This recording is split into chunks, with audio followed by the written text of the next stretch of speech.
Welcome to Beyond Pipeline. We talk about how top performers win the inner game of sales. My name is John Haboosh, and I'm your host. And today we have a very special guest. He has probably the biggest biceps in all of software sales. He is a former bodybuilder, is an enterprise CSM at Postman, and is also an inner strength coach. Without further ado, Ian Mai. Ian, Thank you for having me, John. I appreciate it. thank you I for don't, bringing your I biceps can't here. verify the bicep size, and if I if I I I flex can. them, I can. There's no way, dude. There's no way anyone's got any more gains than that. You are an expert in habit change, in um behavioral change, specifically around whether it's diet and exercise, any different types of addictions. We're gonna really spend a lot today diving into that. But I'd love to first start with, how did you first get started on this journey of let's just call it like personal growth, right? Because I yeah, think you have a really diverse background being a former bodybuilder. So let's just start there. We can weave the conversation forward. yeah. So I think in terms of like that personal development story, I think we've all had that moment where we get out of college. When you're in college, you sort of get to see some viewpoint of like what life looks like when there's no parents, teachers aren't holding you accountable. You're sort of just doing your own thing. You're no longer institutionalized by like the shoulds and supposed to do sort of Yeah. stuff. But you're still limited to the fact of like, hey, I still need to show up and get good grades and do the things because I say that I care about that stuff. But post college, now all of a sudden you still kind of have that like Peter Pan mentality of still being young, but all of a sudden you have like your first job and you have money and you can use that to your heart's content. And so for me, like this is probably about 12 years ago now, post college. I've aged myself a bit since then, but I'm my lifestyle. I was very much so still living as if I was a college competitive drinker. I played rugby. Congrats to the women's national rugby team for getting their first medal in Olympics, which is awesome. But I was more of a competitive drinker than I was a competitive rugby player. Definitely part of the culture in that. But when I graduated college, I didn't completely get rid of that because I was able to be pretty successful, pretty functional, drinking as much as I was in college, getting decent grades. I had a 3.6 in electrical engineering at the University of Washington, which by no means is an easy task. But going into the professional world, like I struggled with that. All of a sudden, I first person in my family to go to college. I had put this like college degree on a pedestal, but I didn't really have anything after that. And so I'm getting my first engineering job. I'm working. I'm still performing, but like there's just like this sense of emptiness in it. Just kind of like losing my sense of self. And that early moment of that there's like a typical classic scene where I'm just a miserable heat mess in the shower after like a couple days binge, and I'm just kind of like wondering like what it all means. And for me personally, like in that moment I prayed for the first time. I was a militant atheist before that, and I really feel like I had this like overwhelming sense of like God calling me out of the ways that I was living before. And what's interesting though is like, I use the words and vernaculars around God with a capital G. That's how I experienced it. For a lot of people, they're not going to appreciate that. Call it your higher power, call it the infinite abundance of love in the universe, like whatever the way that you name it. But there was something that was drawing me to something bigger, something greater than that. So from there on out, I essentially was like trying to figure out how to navigate what the deeper, more important experience was in life that I just wasn't getting out of crossing the list items of the shoulds and ought tos, get the good job, have the 401k, start dating the woman you're supposed to marry, like doing all of the things. And there was more things going on behind the scenes that was just crumbling around me that I couldn't like keep up that facade anymore.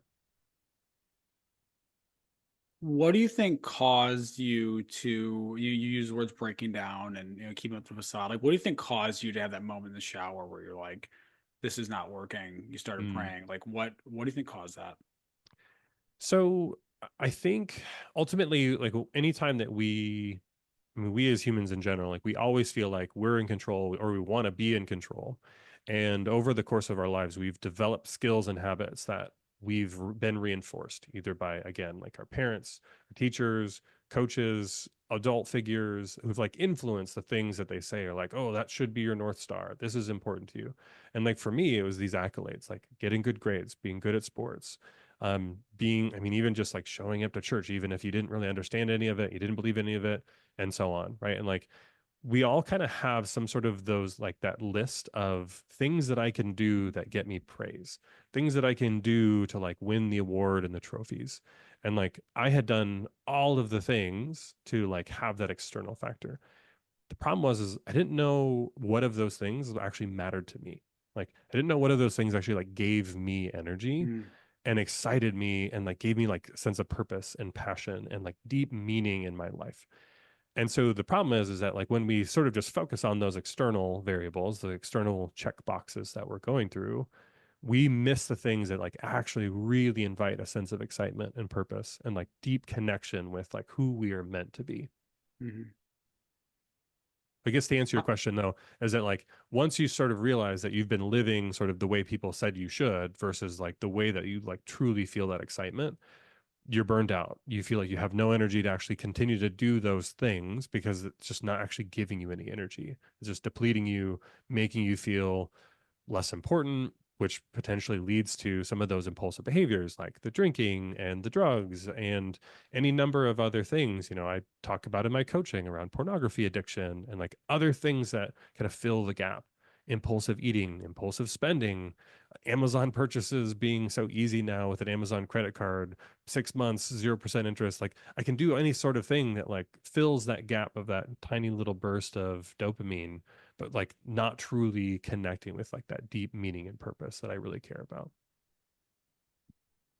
So it sounds like for you it was, hey, I've done all these outward check boxes. I went to a good school, I got good grades, I got this cool job in SaaS, I'm doing well, I'm in shape, I got huge biceps. And that just wasn't like it wasn't the things that really will lit you up. And so once you check those boxes and you realize, hey, I'm still not happy, it was kind of like an oh shit moment. Well, I would tell you that the biceps hadn't showed up yet. So I Okay, definitely that's had fair. more of a drinker's body at the time. And in fact, some of my spiritual development happened and coincided with some of the physical development. And I actually started using fitness as an avenue for kind of breaking down some of those emotional barriers, some of those emotional walls that I had built up.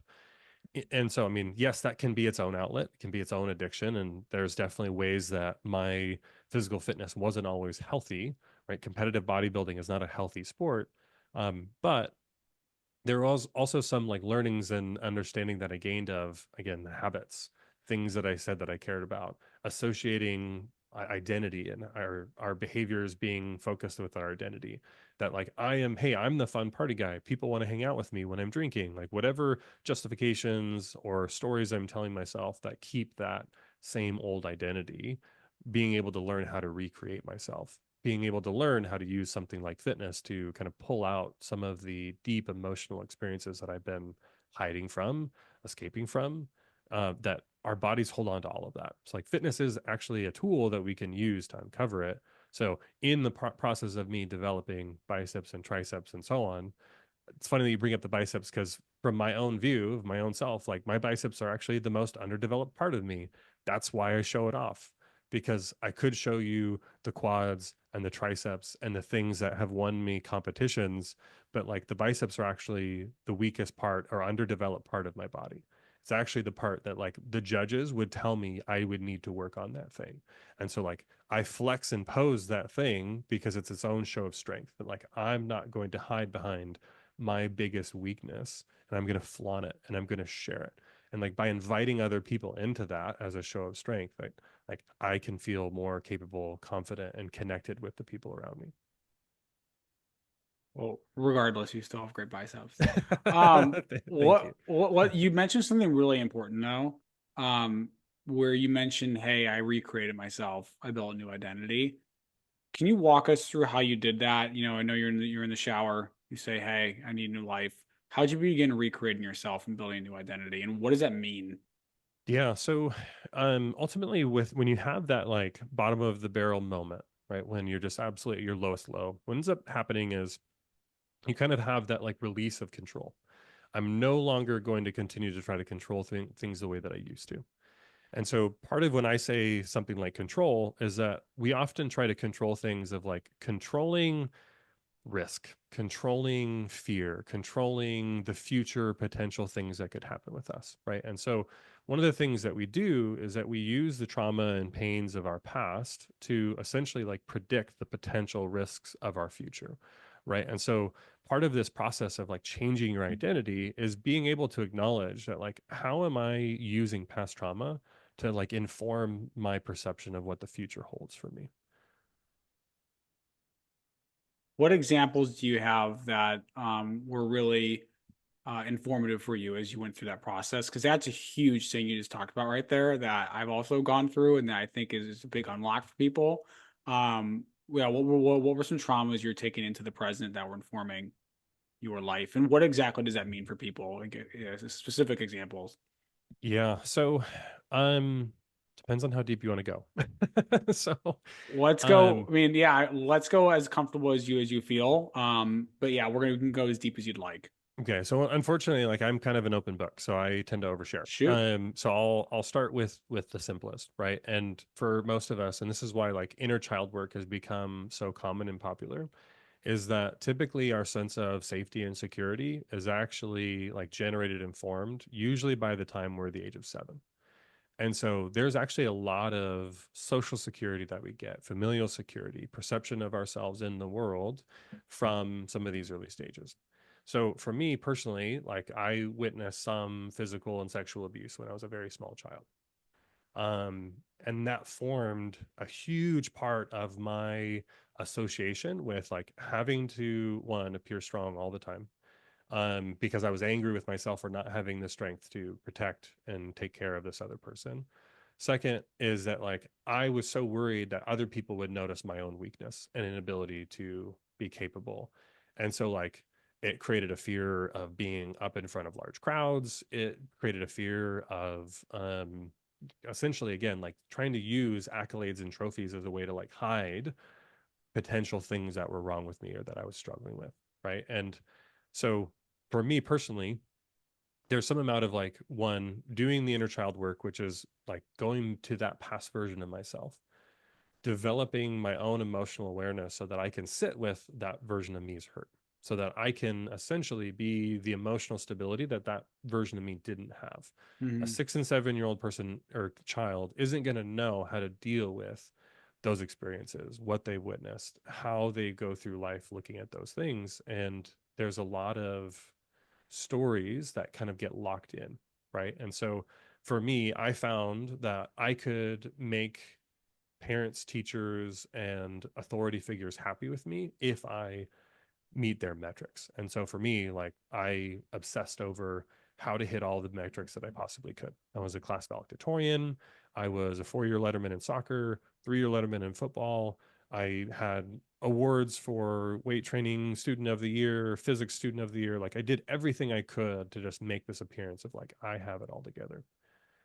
And to be honest with you, like that's one of the most common things that I notice with people and why I try to serve this highly successful man or highly successful person is that usually that kind of comes from an insecure place, right? And that's not a bad thing. We can, once we start to learn and understand what that looks like, we can use that to fuel us. But the moment we start seeing that we have these other addictive patterns showing up, usually that's because we're still kind of stuck in sort of some emotional turmoil that's leading to emotional escape, some other story or justification that stems from this perception of ourselves and the nature of the world. And so it's difficult for a lot of people because they're like, why would I want to go back and relive that Mhm. experience? Why would I want to sit with that? Or worse, even for some people who are really ultra successful, they're like, why would I take this away? Because this is the thing that's fueled me that has gotten me to this place now. Right. And so there's some aspect of what got you here won't likely actually get you to the next stage. That's the part that like I care to uncover. So even in my own fitness experiences and trying to climb the mountaintop of the bodybuilding culture, that still was part of some sense of like needing to seek masculine conquest and achievement and so on. That like there was this weird transition as I was unraveling all the things about myself that I didn't feel like I could do bodybuilding training anymore. Didn't know who I was. I felt like all this identity crisis When in actuality, it was like this skill, this mountaintop that I've climbed, other people are trying to climb it. Those same people who are trying to climb that mountaintop, they want somebody who's done it already, who's seen it already, to be there with them in the process. The beautiful thing that I have is I can take advantage of that vanity to be able to say, like, I'm willing to sit with the deeper hurt that you're probably suffering with still. I'm willing to sit with those things because I've sat with those things myself. And like that in and of itself kind of becomes its own healing journey and healing process that like as you sit with other people suffering, like it almost kind of heals the suffering that we've endured and gone through ourselves. I appreciate you sharing that because that's obviously a real, very real experience. And what you said too about pretending to have it all together, I can empathize with that, or I can relate with that rather, very very deeply. What what did you do to uncover that that was one of the key, I would say, memories that you're bringing into your present? Like, how would you actually get yourself to? Because someone's like, okay, great, like I know what you're saying, Ian, I buy into it, but then like, how do I actually understand what those it seems so esoteric to understand what memory, it's like, how do people Yeah. actually understand that? Yeah. So, I mean, there's a couple things. Like one of the books that I read, The Body Keeps the Score, talks a lot about how we can store memories in various parts of our body. Right. And so, what the amygdala does, this fight or flight part of our brains, it's constantly assessing the state of our world around us as well as our like own internal body state.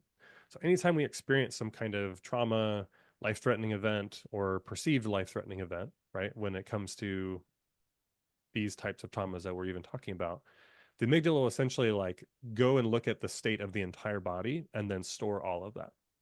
So what happens is that oftentimes for people who are strongly against exercise, and it's usually like there's no real injury in a certain area, but they start feeling tension in that area, or they perform exercise the way that I do, right? That's large volume, very close to failure, and they feel that sense of like bordering on pain, but really just strain. And their mind automatically associates that with some sort of emotional turmoil in their past. The biggest thing that I use and why I use fitness as a tool is like we can start to figure out like where your emotional triggers are that you're holding and storing in your body.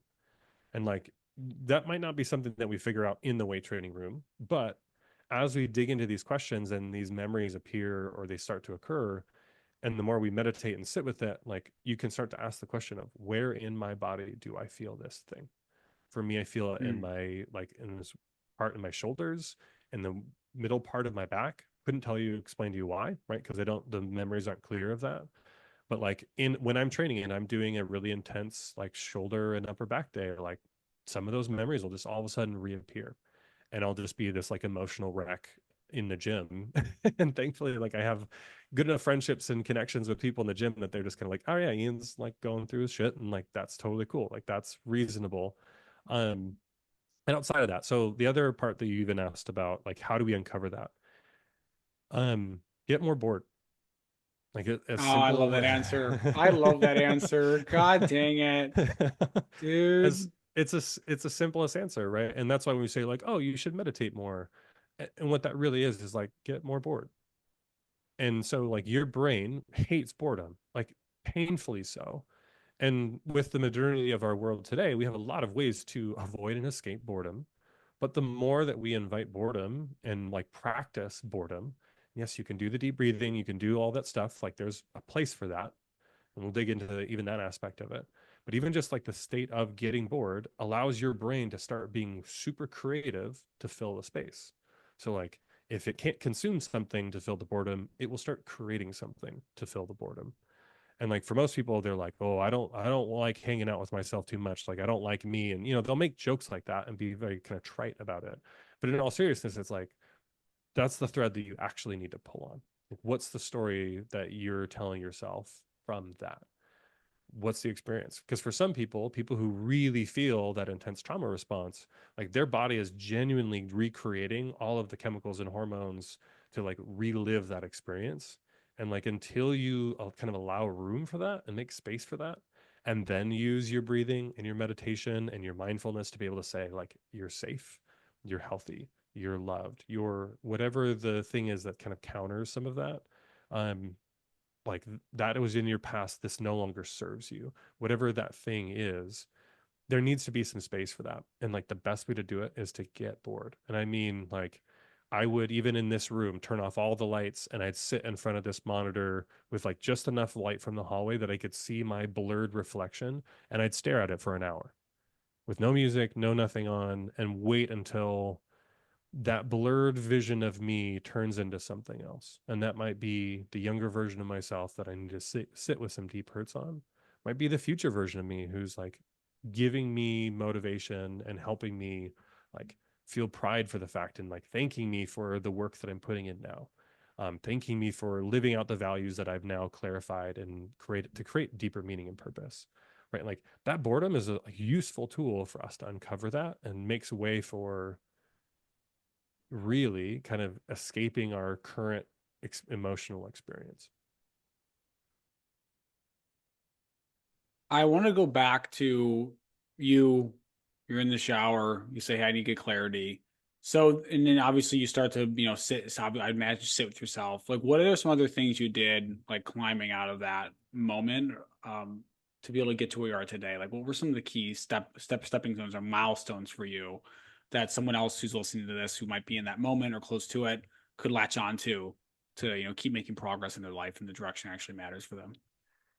Yeah. So I think the biggest thing that I would like to point out is for me, kind of adopting the growth mindset was pretty significant, because part of the problem of these stories that we tell ourselves, they're usually strong character traits. I am this. And we identify with whatever the traits or actions or behaviors that we output. The more I started to kind of separate my sense of self from my thoughts, and separate my sense of self from my actions, and for that matter, like started to just become aware of thoughts that like I don't have to act on them, I don't have to contend with them, like so I don't have to like fight to be positive and think positively all the time. It would be more just like I'm pushing all of those things through a lens of, does this serve my values or doesn't it? Like, does this That's serve good. the things that give me energy or doesn't it? And the benefit of that is like, and part of the issue that we run into is we kind of get into this like cycle of toxic positivity of like, oh, I just have to stay positive.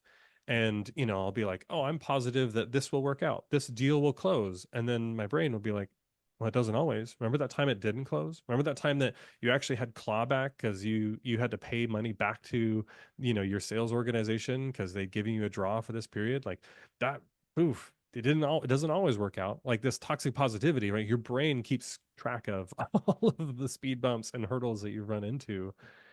And so like the issue is like, okay, I can't always just have these like rose colored glasses. It's just, is this serving me or not? Is this giving me energy to pursue the things that are really important to me now, or is this just causing me to be stuck in this cycle? So like the skills that started were, one, believing that all of this were skills, like just having this inherent perception of these aren't character flaws. I can develop any skill to overcome any belief thought that I have, like just cementing that. Because there are some people who inherently have this perspective of who I am is exactly who I will always be, can't teach an old dog new tricks, whatever cliche things that they'll say about themselves. This is just how it's always been, or my mom was like this, so therefore I'm like that, or genetics, or anything that you want to insert about that, right? And all of those are just stories that we've repeated enough times to turn them into our beliefs about ourselves and the world around us. That's an extremely powerful point where it's okay, what gives me energy? Let's uncover some of the stories and beliefs that I've been telling myself. And you made it so simple. It's like, does this give me energy or not? Let's just like start there, right? Which is a Yeah. really good building block. So to add to that, what are some other things that you did climbing out of that moment to get to where you are today that were foundational and rebuilding yourself? Yeah, I'd love to really better understand that. Yeah, so that first part, super critical, just recognizing it's a Yeah. skill. The second part is just becoming hyper aware of my internal emotional experience. What do you mean by that, and what does it look like? Yeah, so one of the things that often happens with people who have impulsive behaviors, or just kind of moving through life and kind of floating from one impulse to another, emotional escape, is usually just a lack of internal emotional awareness. And what happens is that they'll feel something to a 10 out of 10. Can't name what it is, but they feel something. So their ability to name the thing that they're experiencing is a 0 out of 10, but they're feeling it a 10 out of 10 volume of whatever that thing is. Like that's essentially what overwhelm is like, can't even really name the thing that I'm experiencing. And I just don't want to feel this thing. So I'm going to find some immediate dopamine thing that like allows me to feel like some escape or reprieve from whatever that emotional experience is. Mm. The problem though is that like obviously that creates addiction, that creates like these patterns of escapism, and really like it doesn't give me any more tools to actually like deal with and sit with whatever that emotional experience is. Yeah. So ultimately, like one of the other skills that I had to really work on developing was just being able to name what my emotions were. So like just being able to say, oh, I'm noticing anxiety, I'm noticing the fear story, I'm noticing the shame story around being good enough. And just like just even be able to use that language of I am noticing. And again, like part of this is like anxiety is essentially this fear response in our body that's telling us we're not safe, danger's imminent. And like, okay, historically in our tribal days, like that made sense when there was lions and tigers and bears, but like now there's a 1 in 1.2 million chance that you're going to die from a tiger attack, right? Like, so all of our like visceral responses that we feel to fear is usually social fears of rejection, fear of not being good enough, fear of not belonging, of public speaking, of insert whatever that fear is. And so being able to just say, I am noticing whatever that emotional experience is. And then being able to answer the question of like, or say, I'm not unsafe, I'm just uncomfortable. That seems silly. Like, okay, great, you can name things, like big deal. But there's actually this process that happens is that the act of naming an emotional experience is actually part of the executive function in the brain. It's actually the part of the brain that performs motor and action movements so that I can take clear action off of an emotion after I've named it.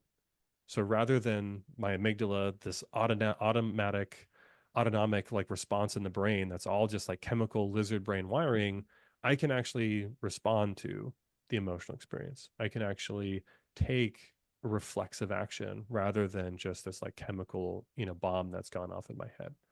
So it's essentially this thing called hemispherical lateralization. That's just taking two different parts of your brain and having them communicate more effectively. I know that was a big word. I had to say it really fast so I could actually get it out correctly. Hemispherical Lateralization. fertilization. Yeah. I love So it. left part of your brain thinking, or sorry, emotions, Yeah. feeling, right side of your brain taking action. So like the first step to taking action is just naming the emotion that Mhm. you're even experiencing.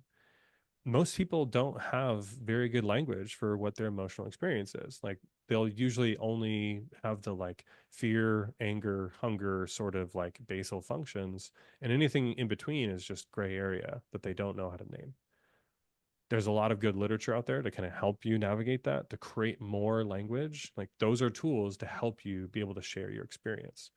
Um, and to be fully honest with you, my ability to develop that language helps me be more assertive with people, helps me be able to communicate with people, setting boundaries with people. Because again, like oftentimes if you're stuck like me being sort of a people pleaser, willing to please other people because I want to feel like I fit in, want to feel connected, want to feel safe, that like all of a sudden when I'm really focusing on living within my values, I have to learn how to set boundaries. One of the ways I set Mhm. boundaries is with being assertive.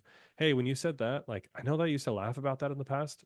I don't actually feel so great about it. I feel these things whenever you bring that particular thing up, or whenever you say, oh, I wish Ian was drinking tonight. He's a lot more fun when he's drinking. That like the story I'm telling myself is that you won't be friends with me unless I'm blacked out drunk like I used to be. Like, help me understand. Is this story, true or what? Right? Like, help me understand. Help me see that. And like all of that language gives me so much more emotional intelligence that I can one create a filter for who is actually aligning to the values I say I care about and continuing to push me to this future version of myself that I'm trying to create. The naming the emotion is something that I've been doing for a while, and it does help immensely. I read it somewhere, and I was like, "That's a really good idea," and I can vouch for what you're saying here. It's another really good tool in the overall tool belt, is just being able to obviously one allow yourself to get bored, but then two name the emotion. Um, what's potentially the third thing that you did when you were climbing out or throughout your journey to really again get yourself to where you are from an emotional management perspective? Like what's one more thing that you did that you think is really important? Yeah, the last one is just being like hyper aware of all my pleasure seeking behaviors, right? And just like Mm, being very clear and understanding of like what have I conditioned myself to think, right? So like we talk about like having a thought and potentially reinforcing it. Well, these are just Pavlov's dog's bells that have been ringing that like I say or I have this thought and I've somehow have created some either sense of safety, some sense of connection, like some mhm. way that I feel some like mental safety around that. But how else am I also just continuing to condition that thought to be true? Right. And so like every time that I say diet start tomorrow and then I have a cookie, like I've just conditioned the thought diet start tomorrow. Right. I just rang the bell. So anytime I have the thought diet start tomorrow, I reward that thought with a cookie. And so like being very clear about like what are the bells that are being rung in my life that I now have to decondition myself from. Yeah, And that's the real. hardest part. Because the problem is we think, oh, I have to go hide in a cave where there are no bells. But according to traditional conditioning, that dog whose, mouth would salivate when the bell was rung, if they went 6 months without the bell being rung, 6 months later they'd ring the bell, their body would still have the same response because they Okay. never deconditioned the bell not to equal treat. How does someone then, I know you have a whole like workbook on this with different systems and things, like how does someone decondition themselves? Because this is huge, whether it's in sales, whether it's, you're conditioned to be anxious to run at a quarter or whatever it is, or be in life, like maybe someone's got a drinking challenge or addicted to porn. Like, how does someone decondition themselves? Please help me understand how someone deconditions themselves, Ian. Yeah. So, I mean, there's a lot to that answer because the bottom line is you have to ring the bell 1,000 times and reward yourself in ways that align to your values. Okay. So you have to ring the bell many times and then so it's almost like let's say again, let's take us to sales. Let's say it's end of quarter. Usually people get stressed. Maybe you start drinking more or act or using porn more, things like that. Are Yeah. you saying then that it's when I feel stressed, I then go do some new behavior that's actually helpful? Like how can you walk me through that? Yeah. So it might be potentially like using alignment with values as the dopamine reinforcement itself. Hmm. And so like that's where kind of pulling again this like future version of yourself that you're trying to create, like hearing them say how proud they are of you, hearing them tell you how awesome it is that you worked in doing these things even though it sucked. Right? Like my values in particular, self-discipline and empowerment. That okay, I love the fact that I'm getting to empower you with sharing this knowledge. Like after this Hmm. call, I'm going to feel like on live with crazy amounts of energy coming out of this call because I love that I got to empower you with this discussion. Right? Because I know that about myself, I can say, all right, what immediately can I go do um to like align right now in this moment to be able to align myself to the values that I say that I care about. And that's the part that for a lot of people, they don't know what their values are because they only know what their parents' values were. They only know Oof, what that's like good. their coach's values were, right? And so that's kind of the difficulty of all of this that like, all right, I loved how much praise I got when I had that trophy. And now all of a sudden I still need to go seek trophies. Like I can't just hide. How do I like motivate myself for the trophy, believing that it's for me, about me, and not because I'm trying to seek approval from other people? Yeah. It sounds like the main theme here is understanding your values so then you can reconstruct your behavior that's in line with your values versus doing damaging things like drinking, doing porn, whatever it is. Yeah. How does how does someone better get clarity on their values, Yeah. values they So want to have? yeah, this was one where honestly this requires like constant self-reflection. Yeah. And so oftentimes like for me, like when I work with somebody new and I tell them, hey, like you break your diet, here's the data that I want you to collect. What's the emotional experience you're trying to escape? What's the justification story? What's the shame story?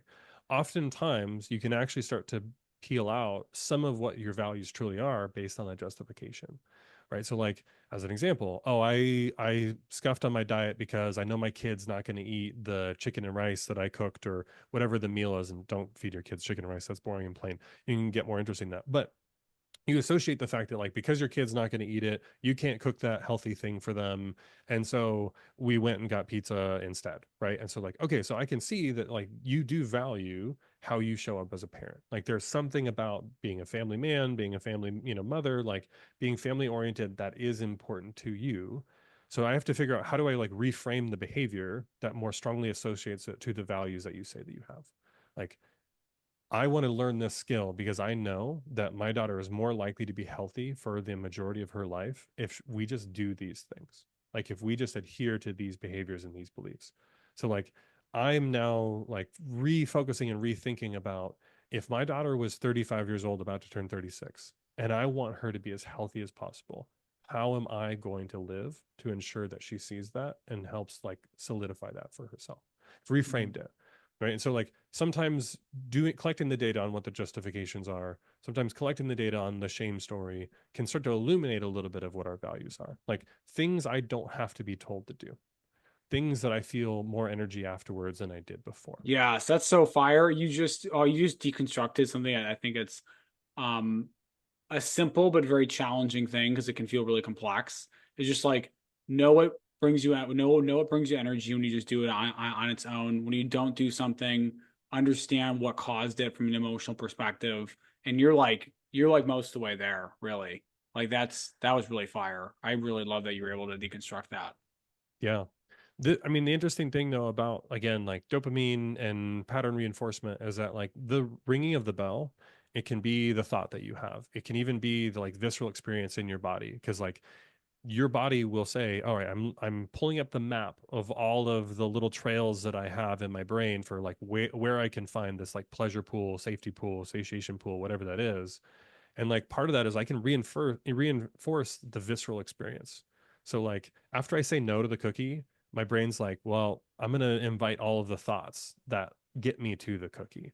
I might even invite like the visceral experience that I have or the shame stories that I have or whatever that is, because if I make this body uncomfortable enough, that actually inevitably leads to the pleasure pool that I'm trying to seek, that dopamine rush at the end of it.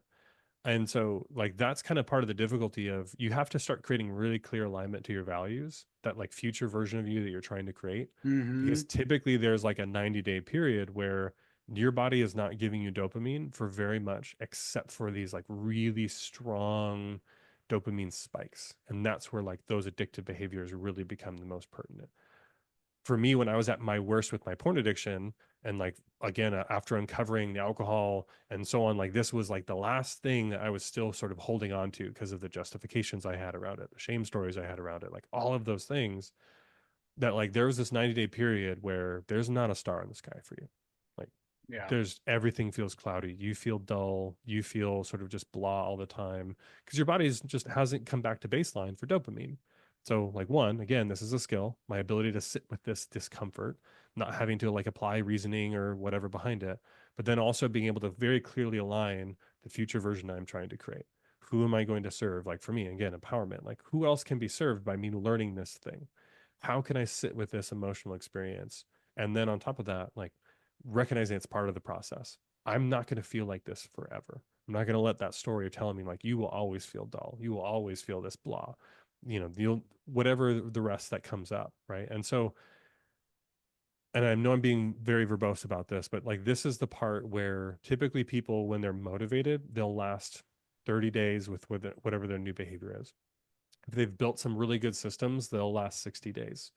It is the 60 to 90-day window of any behavior change when you are rewiring your brain and like getting back to baseline of dopamine. If you've really developed an addiction and you have tons of dopamine seeking behavior, that you're going to feel that like cloud over you in that 60 to 90-day period. And that's where it's so important for you to feel that extra bit of energy that's attached to the things that you know you want to reinforce, that you know that you care about. You're just no longer agreeing to whatever the old shame stories were. You're no longer agreeing with the old thoughts that drove you back to whatever that behavior was. And it kind of takes a little bit. There's moments when you kind of have to invite some of that like chest pounding, ooh, rah, Goggins can't hurt me, super tough, whatever, like whatever that thing is. And sometimes anger is a useful energy tool because, again, if the amygdala is already active, you might as well use it. But it's just being able to recognize all of these tools, all of these things, and having this North Star of what's going to give me value, what's going to sustain me, what is the thing that I'm going to celebrate for myself when I'm on my deathbed, that I'm going to remember these dark moments that I had and the way that I showed up. It sounds like if I was going to put it in like a three-step process, generally to changing your behavior from addictive behavior to more empowering behavior. It's like one, get clear on what gives you energy and then what drains you, because that'll help you determine your values and the things you want to stay away from. Two is get good at naming the emotion that you're experiencing in the moment, and three is be more of align the actions you want to have towards the things that give you energy as best you can, and keep refocusing on, okay, I want to stop eating like crap so that I can support my daughter, because that's really important to me. And Yeah. knows if I had to encapsulate it in a general three-step process, how do you see it? Because to put that in a box for people listening. Yeah. So, I mean, typically I do kind of three steps level, like develop the emotional awareness, develop the objective reasoning about the Mm-hmm. behavior, and then finally, like, figure out what the bells are that's reinforcing the behavior. The values is essentially like giving you new reinforcement tools, Mm, because like I'm gaining energy by adhering to my values, and that's kind of like this small little hit of dopamine that helps reinforce the new behaviors that I'm trying to create.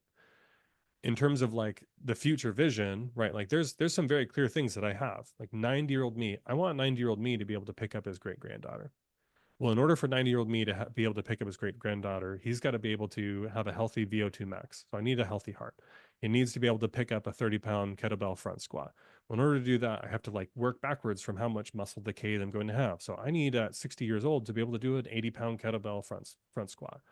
So I need to develop my spinal strength. I need to develop those things. I also want 90-year-old me to get laid. I want him to have a healthy sex life. Like, I'll be honest, like I I love am it. 90-year-old me's best wingman, right? Yeah. Like I am his best wingman. So when he's like able to have healthy intimacy with his wife, like at 90 years old, like high five, he's thanking me at 35 years old now for being able to do the things that he needs to be able to live that life.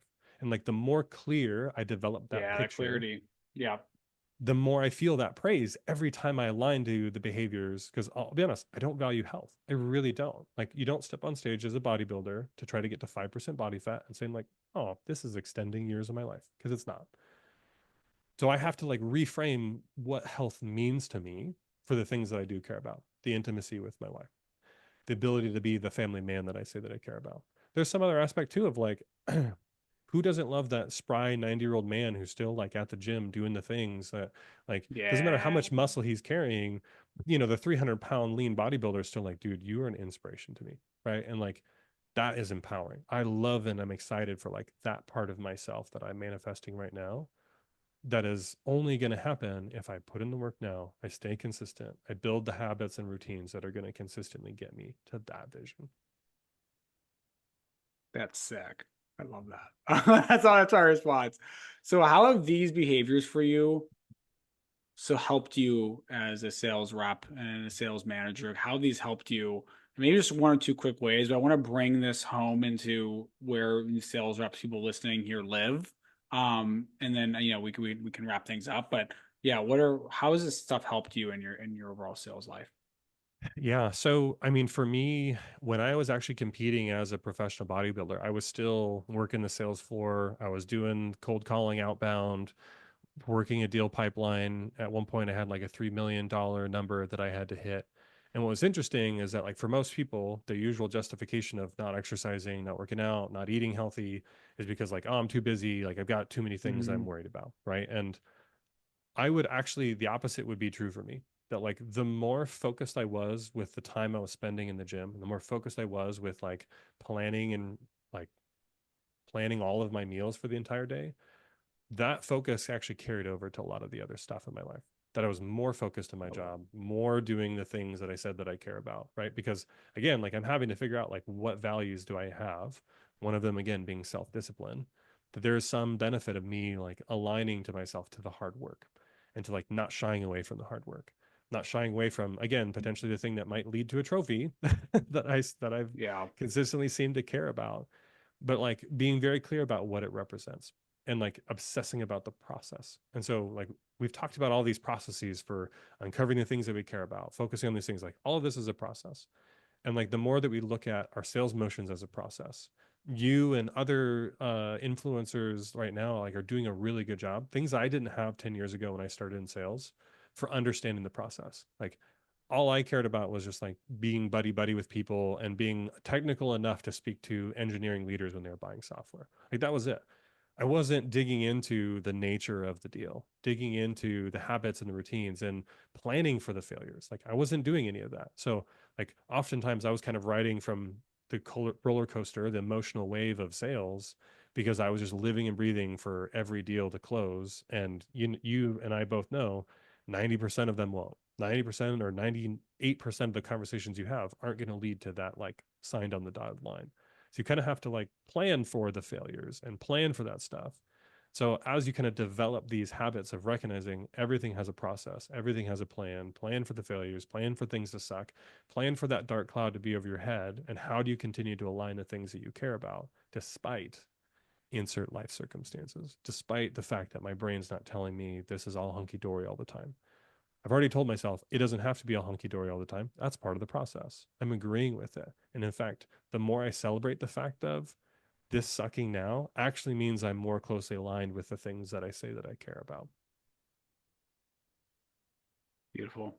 Yeah, put me back on the Ian, sales floor. I'm ready to go. dude, that was, yeah. Before I ask the final question, where can people find you? Where can they learn more about you, your inner strength coaching? Like, tell them. Yeah, so I'm mostly on LinkedIn. So we'll include my LinkedIn profile in the show notes. You can also find my website, ianmay.co. I'm too cheap to even buy the .com, so .co. Needless to say, again, that's just because those are things that I don't bring me a lot of value. But those two places are where I'm most absorbed. Ian's got strong content on LinkedIn. He has what looks like a free workbook on his website. Check it out. Ian, final question. If a um, sales rep, whether it's BDR, SDRE, was listening to this and, let's say they're just stressed out, they're feeling overwhelmed, or they just want to improve, they want to grow themselves in a more personal way, and they didn't have time to listen to this episode for whatever reason, but they can only listen to what you're going to say next. What is your advice to them? Man, I love that question. I think the thing that I would say is like everybody is on the same journey at some point. So if you're feeling stuck and you're just like fixated on your problems, your current situation, look to somebody who's maybe 6 months or 12 months behind you and try to empower them. Because the moment it stops like being about just you and you invite somebody else into that, the more that like we will raise this ship because whatever the saying is about all tides raise ships sort of a Dude, thing. yes, get outside yourself. Yep, Yeah. dude. Wow, this has been a banger in the best way. Ian, thank you so much, man. I appreciate you. Hit that subscribe button, everyone. Thank you for tuning in. I'll talk to you soon.